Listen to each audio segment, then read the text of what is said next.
Yo, what's up? Welcome back to Reviews with Jake, where I just got done watching Mortal Kombat's the story about a tournament that features champions from across different realms who fight to the death. Well, that's the game synopsis. The movie, not so much, but people still die. Full disclosure, I was never really a Mortal Kombat kid. I mean, I've played a few games over at friends' house during sleepovers and whatnot so we could pummel the hell out of each other, but I've never really owned a game myself. Actually? Wait a minute. Okay, I have one game, the only one that I've owned throughout the whole course of my life, and I don't even remember buying it. Whose game is this? The bottom line is I'm not very well versed in these games outside of finding it kind of amusing to put two people on a 2D plane and watch them beat each other to a pulp. I guess there's a story and some lore that people actually care about, which is honestly news to me. Whenever I played any game similar to this, Soul Calibur, f***ing Super Smash Brothers, they tried to feed me a story and I just was never interested. Just give me the button mashing already. I'm not saying that it's impossible for these games, Mortal Kombat included, to have a good, compelling story, but I'm just saying, me personally, I just wasn't interested in hearing it, and I don't think I was alone in that. So by default, I can't imagine I'm the only person on the face of the earth that was looking for one thing out of this movie. Fatality.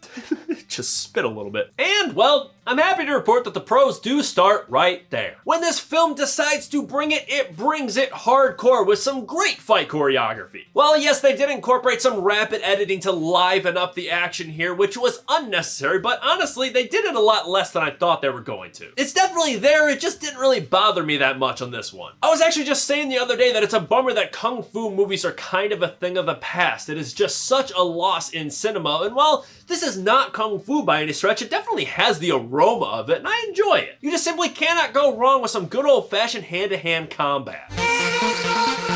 And when the fatal punches land, they lead to some very liberal amounts of gore and blood, which in my book is a requirement. They had some solid fatalities and they were not afraid to dish out large amounts of the red stuff. It definitely earned the R rating and I'm glad that it did. There are just certain things, certain stories, certain adaptations, games, everything that just cannot have the PG-13 label, and this is definitely one of them. My personal bloody video game of choice has always been Resident Evil. That was the thing that I hid in my basement and played despite the fact that my parents hated it. But while all those movies were an absolute abomination, at least to date. Sidebar, cannot wait for the new one. But they at least never had the audacity to make it PG-13. They always made it rated R, and that's the way it should be for stuff like that. You're allowed to screw up a lot of things in a movie like that, a movie like this, but you cannot screw up the blood and the gore. It is a pillar of the franchise. Speaking of pillars of the franchise, I gotta say the lack of inclusion of the tournament here was very surprising. I don't think that's a spoiler at this point. I mean, I see a lot of other people throwing that information around very willy-nilly in spoiler-free reviews, so I guess it's common knowledge? Didn't dawn on me. If I'm the one that spills the beans on that for you, I'm sorry, but damn, seriously? There's a lot of much bigger guns out there in review land than myself that are throwing that information around, so if I'm the one that spills the beans to you, like,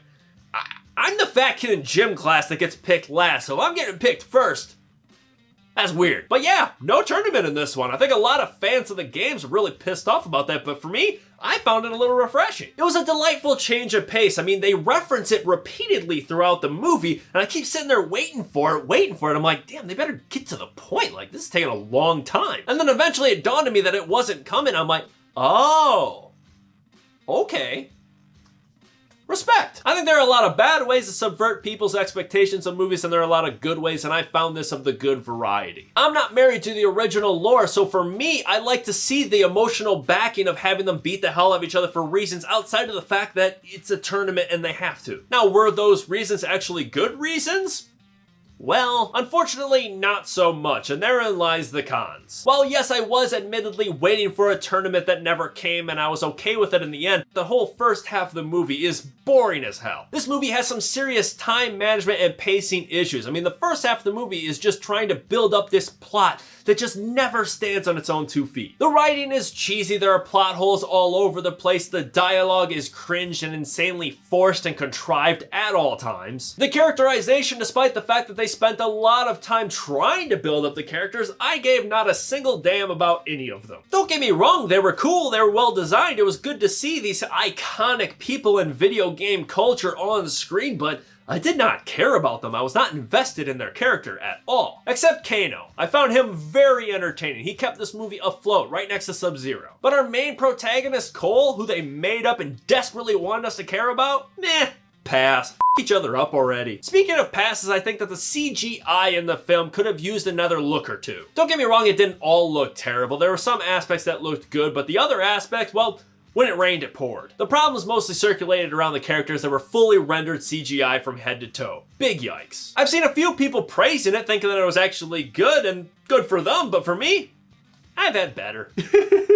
I've had better. I personally would have advised to avoid these characters that you cannot do practically until you have a budget to do them properly. I mean, you have 1,000 Mortal Kombat characters to pull from, just go with those. Yeah, these characters are fan favorites, so they probably felt forced to include them here for the fans to get them on their side. You don't know if you're gonna get a sequel with a bigger budget, another bite at the apple, but I don't know, I would have done it a little differently. You don't have to put out on the first date. All in all, this movie was pretty much exactly what I was expecting it to be. When the fists are flying, it is fun and brutal, but when they stop, it is, well, just brutal. The movie's pushing 2 hours long, definitely could have trimmed that down a little bit, but hot damn, that last fight scene, whew! I'm going to give Mortal Kombat a C+.